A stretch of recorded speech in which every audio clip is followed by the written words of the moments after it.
Jadi ini teknik untuk memperoleh data. Data-data seperti apa yang kita peroleh kira-kira? Akuisisi data. Kenapa sih kita perlu belajar akuisisi data? Kenapa akuisisi data itu penting? Jadi ada mata kuliahnya gitu. Kira-kira kenapa?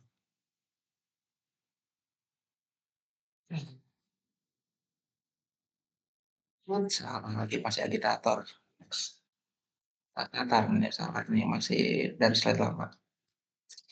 Oke, jadi intinya itu akuisisi data itu untuk memperoleh data ya, di mana nanti ini tujuan utamanya ini deh, kalian baca ya. Mahasiswa dapat merancang dan membangun perangkat untuk melakukan pengukuran pada berbagai besaran, kemudian merubah suatu fenomena fisik menjadi data yang bermanfaat. Oke, ini gambaran besarnya ya. Jadi ini yang bisa kalian harapkan kalau kalian sudah lulus dari mata kuliah ini. Nah, kenapa ini penting? Sekarang kita coba kulik ya data di sekitar kita. Nah, lihat F1 nggak? Kalian suka nonton F1 nggak? Iya, Pak. Hah? Iya. Lalu, Pak. Oke. Kalau di F1 itu tim ya itu memonitor kondisi ban ini, kondisi ban pada saat balapan itu dimonitor, akan tahu tim F1 akan tahu kalau kondisi ban sudah mulai aus. Jadi dia tingkat degradasi ban itu terus-menerus dipantau secara real time. Sekarang pertanyaannya, bagaimana tim F1 bisa memperoleh data-data tingkat keausan ban itu secara real time? Bisa memprediksi kondisi ban. Padahal race-nya lagi jalan gitu. Jadi di saat lagi race kondisi bannya dipantau. Kira-kira gimana mereka bisa dapetinnya? Lewat sensor nggak sih Pak, yang dipasang di mobil? Oke, sensor apa kira-kira? Sensor apa?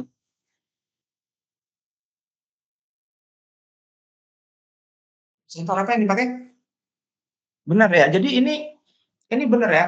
Jadi kalau F1 itu kondisi ban itu dipantau. Dia dia terus-menerus memantau kondisi ban, bagaimana kondisinya, apakah sudah terdegradasi secara parah atau belum.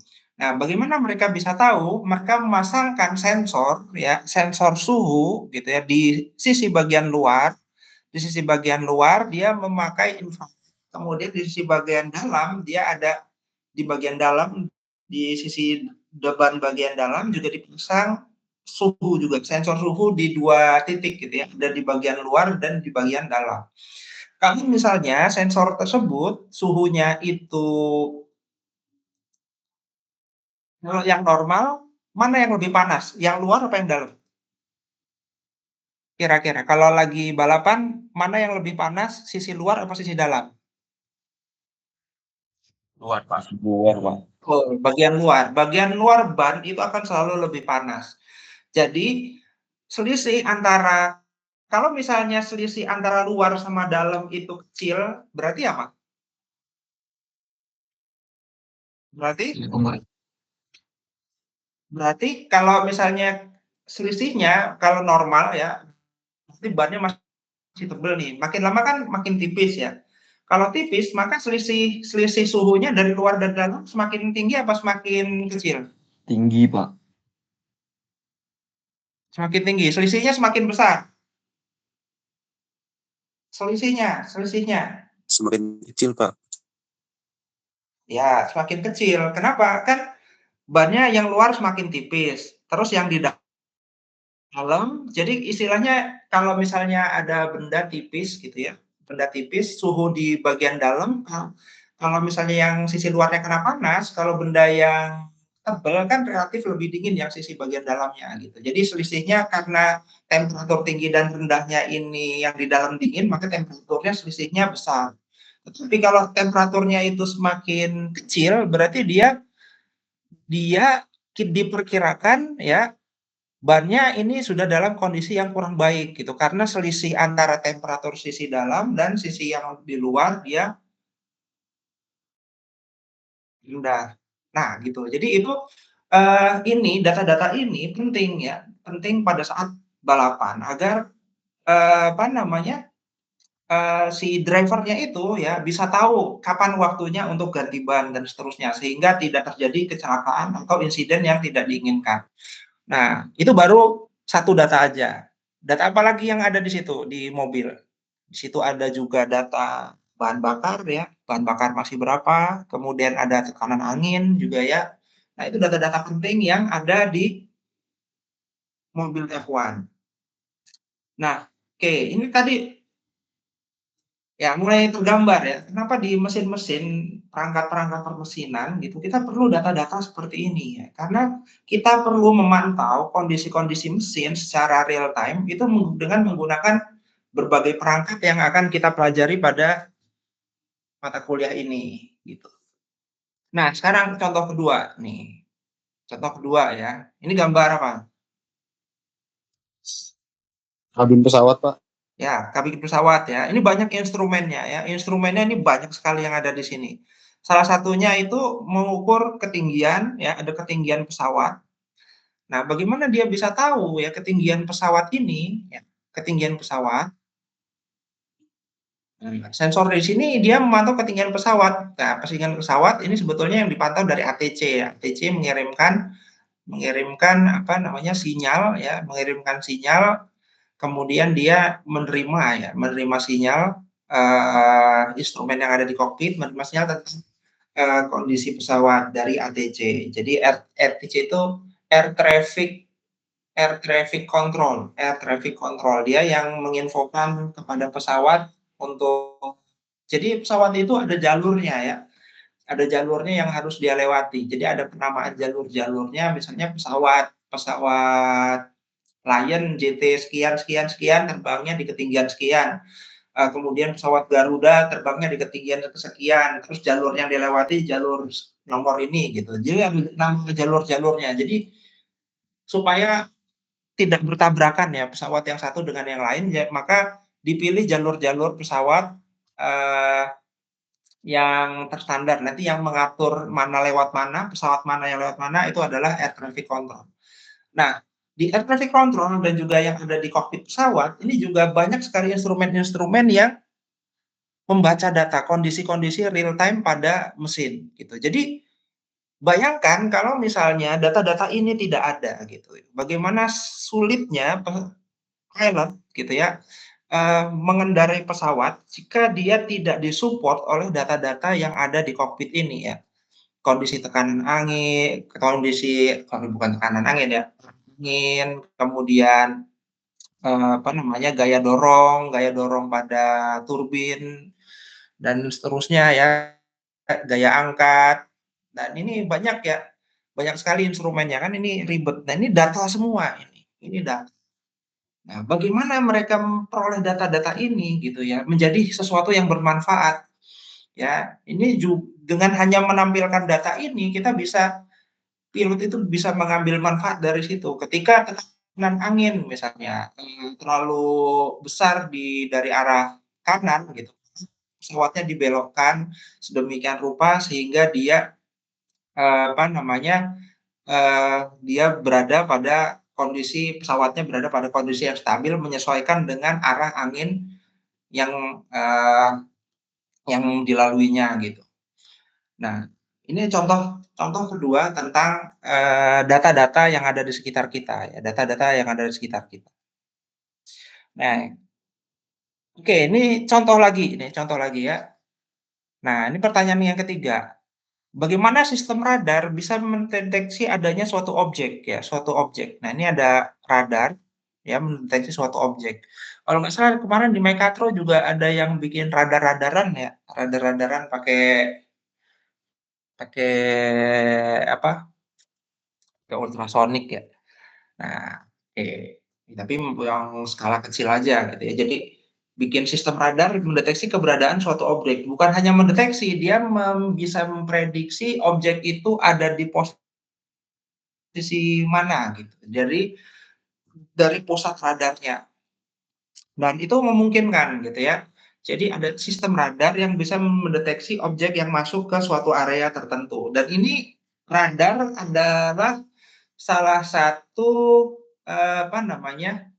perangkat penting ya untuk menjaga kedaulatan suatu negara, khususnya dalam kedaulatan wilayah udara gitu, agar pesawat-pesawat asing tidak masuk ya sembarangan ke dalam wilayahnya.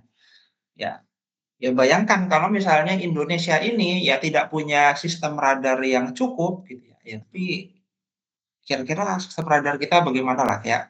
Bagaimana dia suatu negara bisa mempertahankan kedaulatan wilayah udaranya kalau dia tidak bisa memprediksi atau tidak mempunyai peralatan-peralatan untuk mendeteksi pesawat-pesawat yang masuk ke wilayah udaranya. Tentu tidak akan bisa. Maka radar ini adalah mesin yang sangat penting ya untuk mendeteksi menjaga kedaulatan suatu negara, khususnya kedaulatan wilayah udara. Kedaulatan wilayah udara. Nah, sekarang gimana radar itu bisa mendeteksi suatu benda, kemudian lokasinya ada di mana? Kira-kira gimana? Ada yang tahu nggak? Atau baca-baca yang pernah ngambil metamaterial mungkin? Slide-nya kelihatan nggak? Slide-nya kelihatan? Kelihatan. Lihat Pak. Oke, siap-siap. Nah, kira-kira gimana? Pak, tadi pertanyaannya bagaimana, Pak? Kalau radar itu kok bisa dia mendeteksi benda, kemudian dia bisa memprediksi lokasinya, itu gimana caranya? Izin menjawab, Pak. Kalau Ya. menurut saya, Pak, dari radar itu dia mengirimkan sebuah sinyal ke tempat. Nah, nanti misalnya ada pesawat itu, nah pesawatnya itu memantulkan sinyal itu kembali lagi ke radar, Pak. Jadi disitulah diketahui, Pak. Oke, sinyalnya itu berupa apa? Gelombang, Pak. Oke, memantulkan gelombang, ya, gelombang elektromagnetik. Oke, gelombang elektromagnetik. Jadi ini radar bentuknya kayak gini ya. Jadi dia dari radar ini dia mengeluarkan kayak semacam gelombang elektromagnetik ke wilayah udara ya. Nah, nanti kalau misalnya ada yang memantul, berarti kan ada objek yang memantulkan. Kalau misalnya dia objeknya ini nggak balik, nggak ada pantulan sama sekali, berarti kan dia nggak akan terima apa-apa gitu. Tapi kalau misalnya dia sampai memantul dan kembali ke radar, berarti kan ada objek di atas sana yang dituju, yang cekupan payungnya ini mengarah ke sana, ada suatu objek yang memantulkannya. Ya, ini siapa yang mau nanya? Saya Pak Willy, Pak. Ya, silakan. Gimana, Will? Untuk dari radar ultrasonik yang dipakai kapal untuk deteksi dari kapal selam itu, apakah bentuknya tetap sama seperti yang di atau gimana, Pak? Kalau misalnya wilayah laut, untuk di wilayah laut dia gelombang itu tidak bisa memancar seperti normal ya, tidak kan banyak banyak hambatannya mulai dari arus laut, kemudian karena gelombang juga kalau di air itu tidak bisa merambat secara optimal gitu. Jadi tidak bisa digunakan.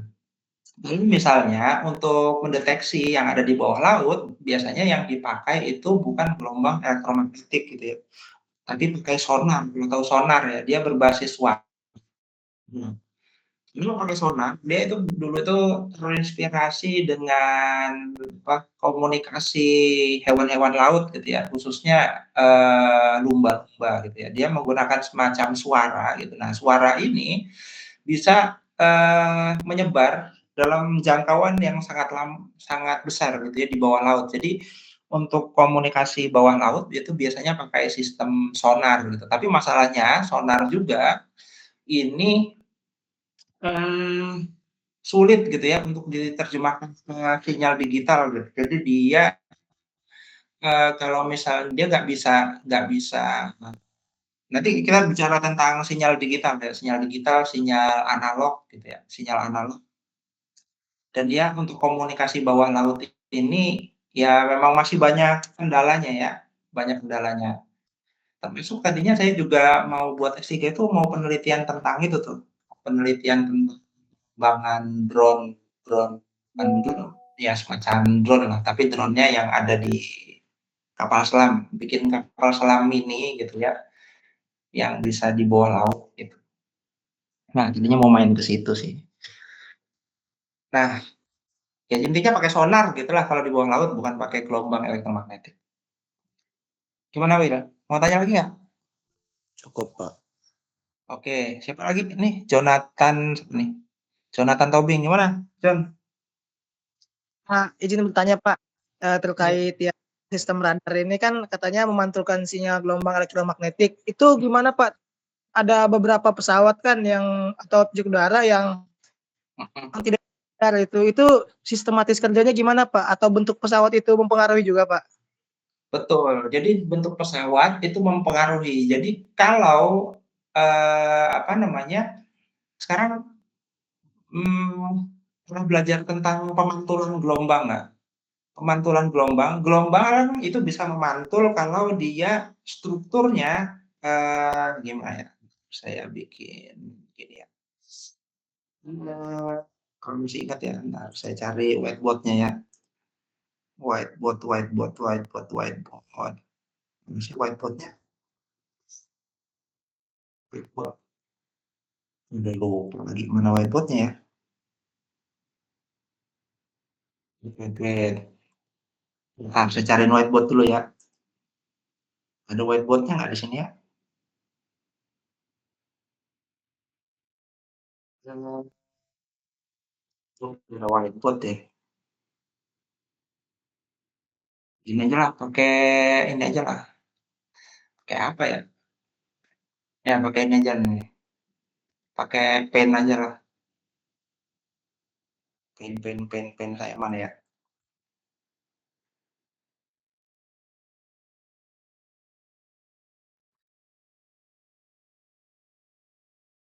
Oke. Nah, coba lihat ya, sini ya. Oke, ini prinsip pemantulan gelombang. Misalnya di sini ada radar ya, ini ada sistem radarnya. Kelihatan nggak? Saya gambar Pak. sesuatu kelihatan nggak? Nah, misalnya ini ya. Kelihatan nggak? Ya, misal gini ya. Nah, ini anggaplah ada objek gitu ya. Ada objek, ya, objeknya ini dia kalau misalnya dia gini ya, kayak gini ya. Atau kalau dulu sering digambarin itu yang simpel banget pakai garis lurus gini. Garis lurus. Jadi ada gelombang itu memantul kalau sudut datang, sudut pantul gitu. Masih ingat ya? Ada sudut datang, ada sudut pantul gitu. Jadi dia kalau kena objek gitu ya, kena objek gini, secara pada sudut tertentu, ini sudutnya, ini sudut tetanya. Nanti dia kalau sudutnya ini kurang dari 90 derajat gitu dia bisa mantul. Tetapi kalau sudutnya ini misalnya gini ya, misalnya dia datangnya itu gelombangnya kayak gini. Dia sudutnya gini, dia nggak mantul balik. Kalau ini kan habis ke sini, nah terus dia mantul balik ya. Tapi kalau kayak gini, objeknya kenanya begini, kenanya begini, dia mantul tapi mantulnya mantul ke atas gitu. Jadi dia ngelewatin, bikin gelombang yang dipancarkan ini dia nggak balik lagi ke bawah, tetapi dia diteruskan ke atas gitu. Makanya dia kalau apa namanya? Kalau pesawat siluman gitu ya. Nah, bentuknya itu kan yang di bawahnya itu agak ini ya. Nah, itu agak begini nih. Nah, dia itu didesain khusus supaya ketika dia kena gelombang radar gitu ya, pantulan gelombangnya ini teruskan supaya dia tidak mantul. Atau dia menggunakan material-material khusus gitu ya, yang dia menyerap gelombang. Jadi dia dari sisi bodinya sendiri, dia bukan pakai material baja biasa ya, dia pakai material khusus ya. Nah, contohnya itu yang di metamaterialnya Pak Hadi itu. Nah, dia bisa dimanipulasi untuk menjadi material yang menyerap gelombang elektromagnetik. Kalau kalian ngikut kuliah mata material ya. Nah itu kalau dipakai di sebagai bodi pesawat, material tersebut, dia kalau kena gelombang elektromagnetik, dia tidak akan pantul kembali sih. Intinya kalau supaya nggak kena radar, itu dia harus bikin pesawatnya supaya nggak mantulin gelombang gitu aja. Gitu. Masih mau tanya lagi nggak? Puas nggak? Itu sih yang saya tahu sih. Jadi dia mainin intinya begini, ketika supaya tidak terdeteksi oleh radar, dia harus memodifikasi struktur bodinya ya, sehingga dia sudut-sudut gelombang-gelombang yang mantul itu bisa diteruskan ke atas gitu, supaya bisa diteruskan ke atas atau dibelokkan gitu. Jadi nggak turun lagi ke bawah gitu. Jadi bentuknya itu nggak, makanya bentuk pesawat siluman kan beda jauh ya dengan pesawat-pesawat tempur biasa gitu. Dia didesain supaya dia nggak terdeteksi radar. Mulai dari bodinya, strukturnya, geometrinya ya, kemudian bodinya juga dimodifikasi. Detail modifikasinya banyak sih, banyak. Contohnya kalau yang salah satunya itu ya yang di metamaterialnya tadi itu ya. Mungkin kalau mau tanya lebih detail metamaterial, nanti aja. Ya, kurang lebih gitulah. Ya, mungkin saya bisa jelasin yang dasar ya. Dasarnya intinya supaya tidak terdeteksi, dia harus dibelokkan. Nah, supaya ngebelokkan, dia ketika kena gelombang harus mantul beginilah. Pantulannya harus sudutnya harus sangat kecil gitu. Jadi yang mau tanya atau mau dilanjut? Halo? Ada lagi yang mau tanya? Lanjut, Pak. Oke. Nah, itu ya. Jadi pengetahuan tentang akuisisi data ini penting ya, karena banyak juga, khususnya kalau misalnya kalian proyek-proyek, apalagi sekarang kan mau 4.0, mau otomasi segala macam, itu kan kalian harus bisa dapat data-datanya. Gimana kalian bisa melakukan otomasi kalau kalian nggak tahu datanya? Ya, padahal data itu adalah basis ketika kita mau melakukan suatu proses tertentu. Contoh, ketika mesinnya terlalu panas, kita harus mengalirkan pendingin. Tetapi pendinginnya itu gimana kita bisa mendeteksi bahwa mesin itu sudah panas kalau kita tidak menggunakan data-data atau mencari tahu datanya menggunakan sensor gitu. Itu kan supaya diotomatisasikan sistem pendinginnya ketika dia sudah mendeteksi mesin yang panas, kita harus menggunakan sensor-sensor. Nah, dia mau komentar lagi? Tanya. Intinya gitulah. Jadi ini mata kuliahnya cukup penting ya menurut saya. Penting untuk kalian kuasai supaya kalian tidak hanya mengerti sisi mekanikal aja. Sisi mekanikal itu contohnya kalau misalnya tentang baut, ngelas, kemudian ngebor, faktor manufaktur biasa, kemudian perangkat tanpa perangkat elektronik. Nah, itu ya, kurang banget lah. Nanti kalian ketinggalan zaman kalau nggak tahu sensor dan akuisisi data gitu. Oke, ada lagi? Ada yang mau tanya lagi? Komentar, silakan. Halo? Belum ada, Pak. Belum, Pak. Oke, kita lanjut ya. Oke, nah ini rencana kuliah kita. Jadi nanti akan saya bagi sekitar 4 bagian ya. Ini bagian pertama itu pondasi pengukuran atau dasar-dasar lah ya, dasar-dasar pengukuran. Dasar-dasar pengukuran. Nah, ini pertemuan 1 sampai 4. Nah, lihat pertemuan 1 saya akan bahas tentang ya ini ya, Ya, pengenalan ya, tujuan silabus nanti bukan pengenalan Arduino. Arduino udah lah ya kemarin yang di Megatron. Nanti saya tambahin Python juga. Python buat data akuisisi. Kita nanti akan menggunakan Arduino dan Python. Nanti di slide akhir saya kasih PR ya. PR-nya bukan apa-apa, cuma kalian sediakan kit Arduino sama download software Python. Software Python-nya pakai Anaconda 3 titik sekian ya. Yang paling baru lah download di Anaconda. Oke, HP sistem pengukuran dan diagram blok umum. Nanti ini saya jelasin. Yang ini saya jelaskan apa itu sistem pengukuran. Oke, kemudian pertemuan kedua nanti karakteristik statis dan dinamis sinyal. Ini apa sih gitu ya. Nah, kita akan bahas secara lebih detail tentang akurasi, presisi, resolusi, dan sensitivitas gitu ya. Jadi ini mungkin sudah muncul, sudah disinggung di mata kuliah metrologi gitu ya, tetapi akan saya singgung lagi ya dengan lebih detail. Kemudian nanti saya akan bahas juga tentang pengantar analisis ketidakpastian dalam pengukuran. Kenapa? Karena kita ya namanya juga kita memperoleh data gitu ya, kita memperoleh data dari sensor atau dari perangkat apapun gitu ya. Maka kita harus tahu seberapa besar kita bisa percaya, berapa tingkat kepercayaan kita terhadap data itu. Maka kita harus skeptis, "Ini datanya benar nggak sih? Ini datanya segini nggak sih?" Gitu. Nah, gitu.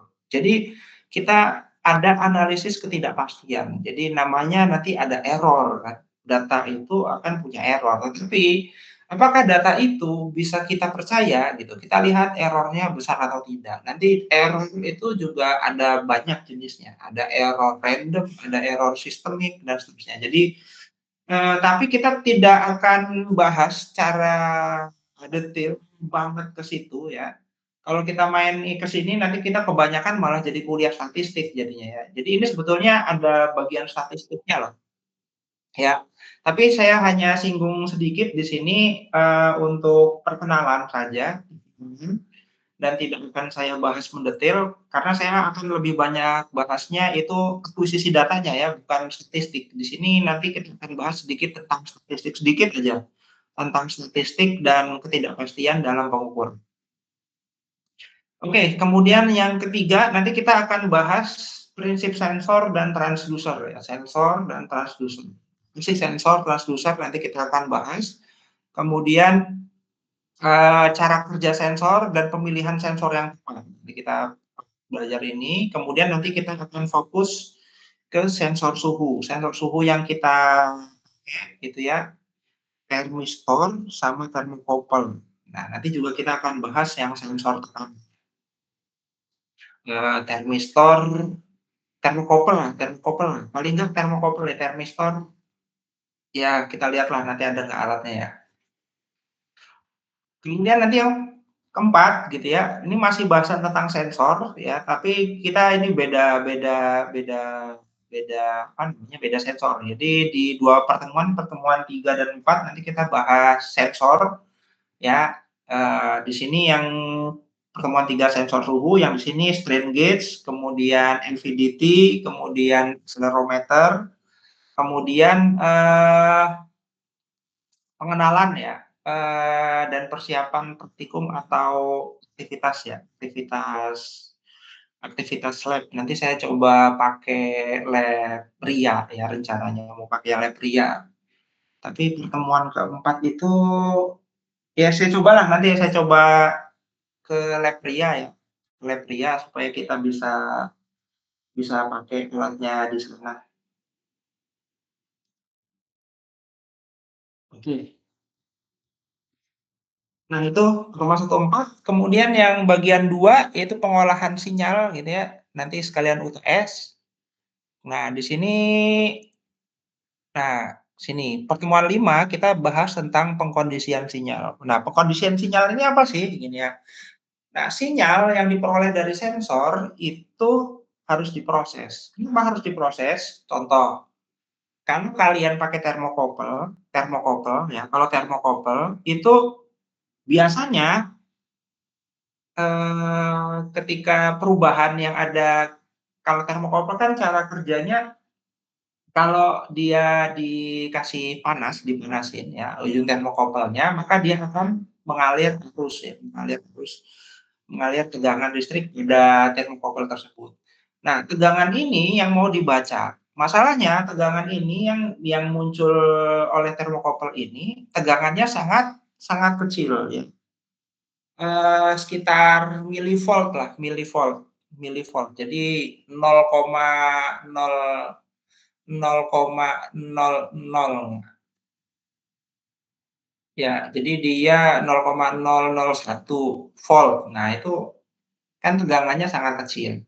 Nah, kalau tegangannya kecil ini, ya, maka akan sulit apa apa namanya, diproses gitu ya. Jadi kita harus memperbesar tegangan yang dihasilkan oleh termokopel tadi. Nah, memperbesar tegangan itu namanya amplifikasi. Amplifikasi juga ada nanti namanya di filter. Filter itu kalau misalnya banyak data-data sampah, data yang terlalu tinggi, yang spike gitu, berarti kan datanya nggak benar gitu. Atau datanya yang terlalu rendah gitu. Nanti ada filter atas, filter bawah, gitu, di filter. Jadi intinya nggak selalu butuh sih ya pengolahan sinyal, tapi kalian perlu tahu ya pengolahan sinyal. Kalau misalnya sinyal-sinyal kalian biasanya sih tegangan ya, tegangan itu eh, apa namanya, kondisinya gimana, kemudian apakah perlu diamplifikasi atau bukan. Kalau misalnya tegangannya sudah cukup gitu ya, tinggi nggak usah diamplifikasi ya nggak apa-apa gitu. Tergantung sih. Tapi itu intinya pengolahan sinyal seperti itu. Di pertemuan kelima nanti kita bahas tentang pengkondisian sinyal. Oke, sampai sini ada yang mau tanya dulu? Ada mau tanya? Komentar?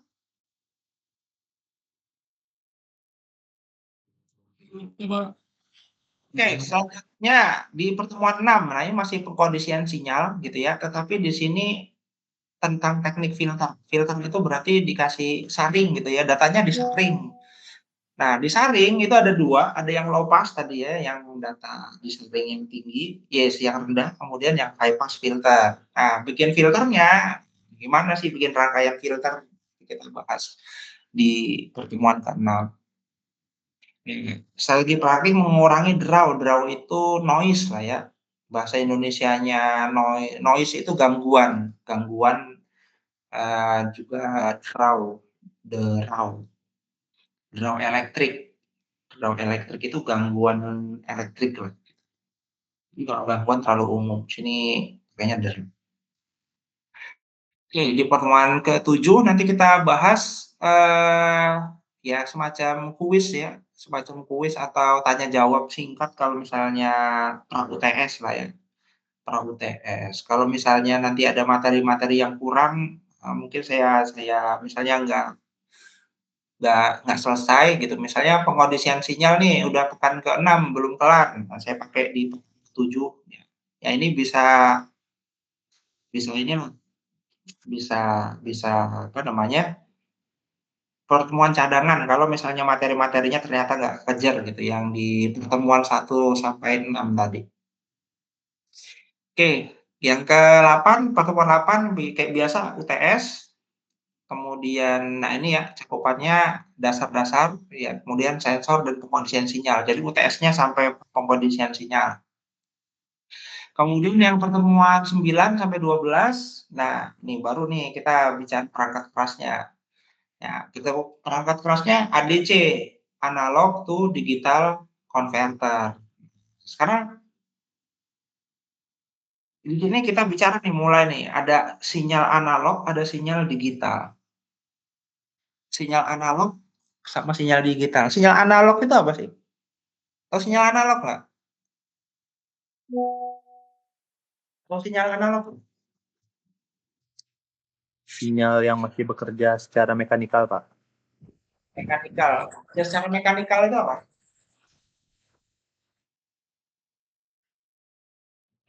Apa itu bekerja secara mekanikal? Secara manual mungkin. Ah, bukan, masih salah. Ada lagi? Ada yang lain? Apa itu? Ya, Jar, apa Jar? Izin Pak, kalau menurut saya sinyal analog itu adalah sinyal yang berbentuk gelombang kontinu atau terus-menerus dan juga nilainya itu dapat berubah-ubah. Itu kebalikan daripada sinyal digital, Pak. Oke. Kenapa harus dirubah dari sinyal analog ke sinyal digital? Kenapa harus dirubah? Kenapa harus dirubah dari analog ke digital? Kenapa kita butuh ADC nih? Kan kita biarkan di pertemuan ke-9 ya, kita perangkat keras akuisisi data DAC. DAC itu data acquisition ya, biasanya kalau di luar negeri nyebutnya DAC, DAQ, DAQ, data acquisition lah gitu ya, data acquisition bahasa Inggrisnya, singkatnya DAC. Nah, kenapa harus dikonversi dari sinyal analog menjadi digital, kira-kira? Izin menjawab Pak, karena di komputer itu dia tidak menerima sinyal analog Pak, sedangkan sinyal digital itu bentuknya kan bilangan biner Pak, 0101. Nah itu bahasa komputer Pak. Gitu. Jadi Oke, mau diterima. ya gitu ya. Oke, ya betul. Jadi karena kita mau menggunakan komputer gitu biasanya kita menggunakan sinyal listrik. Contohlah tadi ya, kayaknya pakai thermocouple tadi ya. Thermocouple itu cara kerjanya gimana sih? Intinya kalau thermocouple itu kena panas gitu ya, nah dia di situ akan menghasilkan tegangan. Tegangannya walaupun tegangannya sangat rendah ya, sekitar berapa milivolt, tetapi muncul tegangan di situ yang menandakan ada apa namanya, perbedaan temperatur pada thermocouple tadi. Pada kedua sisi thermocouple ada perbedaan temperatur. Nah, tadi ya, kan itu sinyal analog ya, sinyal analog itu adalah sinyal yang kontinu tadi. Jadi ada temperatur, nah temperatur tadi dirubah menjadi listrik tadi, listrik yang masih tegangannya kecil tadi. Nah, tegangan yang kecil tadi gimana caranya kita membaca nilai tegangan tadi supaya jadi angka yang kelihatan di layar gitu ya. Kita mau lihat sudah bicara tentang layar atau penampilan data gitu ya. Berarti kita bicara tentang komputer. Kita mau menggunakan komputer untuk memproses data tegangan tadi, maka kita butuh suatu perangkat yang namanya analog to digital converter karena kita mau menggunakan komputer. Kalau datanya sudah berupa data digital, ini baru bisa diproses jadi macam-macam ini. Jadi data yang berguna itu adalah sinyal digital tadi, sinyal digital yang bisa diproses oleh komputer karena komputer itu berbasis digital, sinyal analog harus dirubah ke sinyal digital. Nah, perangkat DAQ-nya ini apa? Perangkat analog digital to analog converternya. Perangkatnya apa? Kalau yang mahal, yang industrial scale ada yang mahal. Tapi yang murah-murah kita pakai yaitu Arduino Uno kalian itu adalah salah satu perangkat digital to analog converter. Ya, di situ. Jadi kita nanti DAC-nya pakai Arduino Uno. Jadi siapin Arduino Uno ya. Arduino Uno yang murah-murah aja lah ya. Nanti kalau yang di industri nanti mau yang mahal-mahal, kalau yang pakai gini-gini aja bisa, nanti bisa lah. Sama-sama aja sih sebetulnya cara kerjanya sama. Oke, jadi pertemuan 9 kita bahas tentang DAC ya, digital to analog converter. Oke, kita bagaimana Arduino membaca data dari dunia nyata, terus nanti dikonversi. Sebetulnya kalau di mekatronik kalau kemarin udah tentang sensor, nah sebetulnya kalian udah singgung dikit-dikit lah, ya gitu-gitu. Oke, sekarang yang ke pertemuan 10 nanti saya akan ajarkan juga tentang teorema sampling dan resolusi ya. Di sini ada teorema Nyquist, ya seberapa cepat kita harus mengambil data, kemudian pengaruh resolusi ADC terhadap kualitas data. Nah, kita nanti bahas resolusi ADC-nya. Kemudian di pertemuan 11, ya nanti kita akan bahas tentang pemrograman ya, dengan Python dan Arduino. Kita pakai Python ya. Nah, bahasanya bahasa Python. Kemarin kan masih bahasa C biasa ya. Kita nanti coba pakai Python dan Arduino. Kemudian nanti pengantar komunikasi serial Arduino Puto Python ya. Kita pakainya PY serial ini ya. Library-nya nanti kita pakai PY serial. Kemudian nanti kita membaca data sensor dari Arduino ke komputer. Kemudian nanti 12 visualisasi data real time. Nah, ini data logging, nanti datanya diekspor ke CSV. CSV itu Excel lah ya. Excel, datanya semua database-nya angka-angka semua jadi data logging ya nanti ke CSV. Kemudian nanti ngupload data. Nah, ngupload data secara real time menggunakan library matplotlib. Nah, gitu. Oke, cuma 12. Nah, 13 sampai 16. Nah, ini persiapan untuk proyek akhir. Sama kayak mekatronik kemarin ya. Nah, di sini 13 sampai 16 kick off proyek akhir. Di sini kita bagi kelompok di poin ke-13. Nanti sesi brainstorming dan ide mau bikin perangkat apa kerja. Kemudian workshop pengerjaan proyek ke-1. Nah, sesi kerja nanti kalian siapin di kelas gitu ya. Alat-alatnya kita rakit sama-sama. Kalau mau ngeprint pakai 3D printer silakan, terserah. Nanti di sesi-sesi ini kalian bisa pakai 3D printer, kalian desain sendiri perangkatnya. Jadi ke-15 workshop, masih workshop lagi, sesi kerja sama bimbingan proyek. Kemudian nanti analisis data dan persiapan presentasi, yang di ke-16 presentasi akhir. Nah, itu rencana perkuliahan kita selama 1 semester ini untuk teknik akuisisi data. Ada yang mau tanya nggak? Ada yang mau tanya? Silakan. Jadi kita PBL ya, Project Based Learning. Kita nanti di terakhir kita bikin project ya. Bikin project, kalian mau ngerjain alat apa, mau data logging apa, aplikasinya kemana. Oke, ya seru kan? Oke, ada yang mau tanya? Silakan. Halo, halo. Saya putus nggak? Cukup. Aman. Pak. Pak. Oke, nah sekarang kita bahas sedikit ya tentang pengukuran ya. Mungkin ini sudah karena ini data-data apa namanya di metrologi ya. Karena kita bicara tentang akuisisi data, tentu kita harus menyinggung tentang pengukuran ya. Pengukuran itu apa sih ya? Nah, ini kita mau melakukan pengukuran. Kalau kita akuisisi data, sebetulnya kita intinya mau melakukan pengukuran. Pengukuran itu adalah sistem pengukuran ya, adalah kumpulan kumpulan komponen yang mengubah kuantitas fisik yang ingin kita ukur menjadi bentuk yang dapat kita pahami dan analisis. Contoh tadi ya, thermocouple dari suhu ya kita rubah menjadi tegangan, dari tegangan kita tampilkan ke komputer, supaya tampil ke komputer kita harus konversi ke ADC gitu. Jadi itu salah satu sistem pengukur.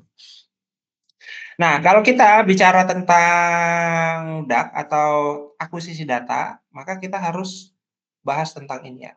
Kita harus punya dulu besaran yang mau diukur apa, kemudian besaran tersebut kita rubah ke sinyal listrik. Contoh tadi ya, termokouple.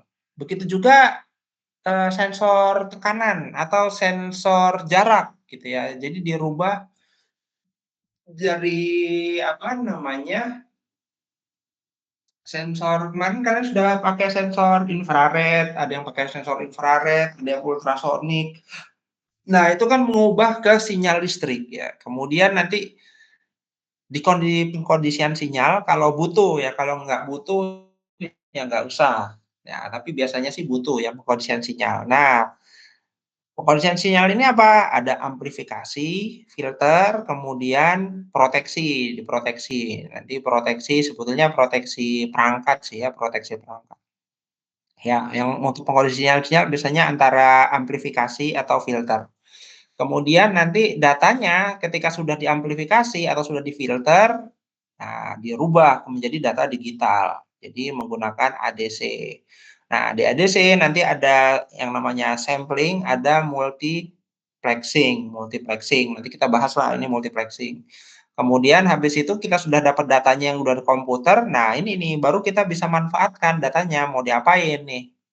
Misal kalau dapat data temperatur, oh kalau temperaturnya rendah, ya udah biarin aja misalnya. Misalnya di mesin gitu ya. Misalnya di mesin boiler, misalnya boiler. Kalau temperaturnya misalnya terlalu tinggi, nah, apa misalnya di shutdown atau didinginkan atau dikasih apa prosesnya, nah itu bisa dipakai buat yang lain. Intinya kita sudah dapat data. Data tadi bisa diproses, yang proses kemudian kita membuat action lagi berdasarkan data yang sudah kita peroleh. Tapi kalau kita mau bekerja atau mau melakukan action itu, kita butuh data. Makanya kita sangat penting bagaimana cara kita memperoleh data. Nah, memperoleh data itu, nah itu namanya akuisisi data, ya kan? Oke, jadi seperti itu ya. Nah, ini tahapan-tahapan dalam akuisisi data. Seperti ini. Di sini kalau misalnya sudah dapat data, nah ini bisa kembali nih, kembali ke kontrol. Oh, misalnya panas, lihat soal kondisi sinyal. Udah bagus belum datanya dibaca lagi. Kayak di sistem kendali lah gitu. Oke, juga ada yang namanya sensor. Nah, ini beberapa istilah-istilah ya saya buat di sini. Sensor transducer itu adalah elemen yang merasakan besaran dan mengubahnya menjadi sinyal lain, biasanya berupa sinyal listrik. Kemudian ada yang namanya pengkondisi sinyal. Nah, ini modifikasi sinyal dari sensor, misalnya amplifikasi, filter, atau deteksi. Kemudian ada sistem akuisisi data dan mengubah sinyal analog menjadi digital untuk komputer. Oke. Ya, inilah, ntar baca sendiri lah. Ini udahlah di meteorologi ya, ini baca sendiri aja. Ada yang namanya akurat dan presisi. Apa itu akurat dan presisi? Kalau akurat berarti dia tepat sasaran. Ada yang presisi. Kalau dia presisi dia nggak jauh-jauh bedanya. Kalau di sini akurat tapi tidak. Ini dilihat sendiri aja lah. Udah pernah di kuliah meteorologi lah ya. Nah, ini beberapa istilah kunci dalam pengukuran. Nah, ini penting.